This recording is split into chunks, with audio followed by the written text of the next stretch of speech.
Hello guys, இன்னைக்கு நம்ம எங்கே இருக்கோம்னு பார்த்தீங்கன்னா தமிழ்நாட்டில் கடலூர் மாவட்டம் சிதம்பரம் அருகே உள்ள பரங்கிப்பேட்டைங்கிற கிராமத்தில் தான் இருக்கும். நம்ம மகா அவதார் பாபாஜியோட பூர்வீக வீட்டுக்கு முன்னாடி தான் நிற்கிறோம். இவர் தான் கிரியா யோகாங்கிற யோக முறையை கண்டுபிடிச்சவர்.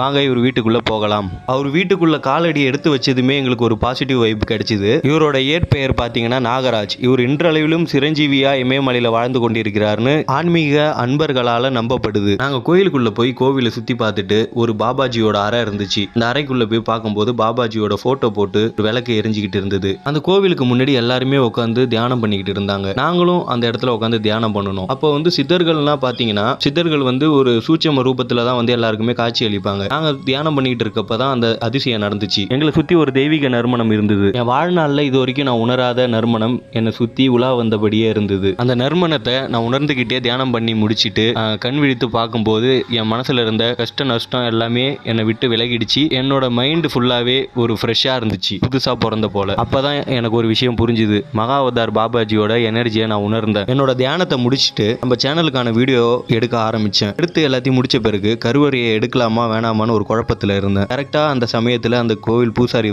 அந்த கதவை சாத்தினாரு. பொதுவா நிறைய கோவில்ல பாத்தீங்கன்னா கருவறையை வீடியோ எடுக்க கூடாதுன்னு சொல்லுவாங்க. ஒரு தயக்கத்தோடய போய் நான் அந்த பூசாரி கிட்ட கேட்டேன், இந்த கருவறையை வீடியோ எடுத்துக்கலாமான்னு. இப்போ நடைய சாத்தியாச்சு, 4 மணிக்கு தீவர்தனை காட்டுவோம், அப்போ வீடியோ எடுத்துக்கோங்கன்னு சொன்னார் அவரு. சரியா 5 நிமிஷம் கழிச்சு பாபாஜியை அமுச்சு வச்ச போல ஒருத்தவர் வந்தாரு. அவர் கையில பெரிய கூடை இருந்துச்சு. அந்த கூடை முழுக்க பூ, மாலை, பிஸ்கட், பழம் இது எல்லாத்தையும் வாங்கிட்டு வந்திருந்தாரு. அவர் வாங்கிட்டு வந்த அந்த பொருட்களை அந்த பூசாரி வாங்கி பாபாஜிக்கு படைக்க ஆரம்பிச்சாரு. அந்த காட்சியை பார்த்தோன்னே மனசுக்குள்ள ரொம்ப சந்தோஷம் ஏற்பட்டது. அவரு பாபாஜிக்கு தீவர்த்தனை காட்ட ஆரம்பிச்ச அந்த சமயத்துல நான் நம்ம சேனலுக்கு எடுக்கணும்னு நினைச்ச அந்த வீடியோவை நிம்மதியா எடுத்து முடிச்சேன். நாங்களும் அந்த பாபாஜிக்கு காட்டின தீவர்த்தனையை தொட்டு வணங்கின சமயத்துல எங்களுக்கும் பாபாஜி மடியில இருந்த பிரசாதத்தை எடுத்து கொடுத்தாங்க. ஒரு வாழைப்பழம், வில்வ இலைகள், பாபாஜி மடியில் வைத்த பூக்கள், விபூதி, குங்குமம் பாக்கெட் இதெல்லாம் எங்களுக்கு கொடுத்தாங்க. வருடத்துக்கு ஒரு முறை நம்ம சூப்பர் ஸ்டார் ரஜினிகாந்த் இந்த மகா அவதார் பாபாஜியை தரிசிக்க இந்த கோவிலுக்கு வந்துட்டு போவாரு. இதுல ஒரு அற்புதம் என்னன்னு பாத்தீங்கன்னா, தமிழ்நாட்டில் கடலூர் மாவட்டத்தில் பிறந்த இந்த மகானுக்கு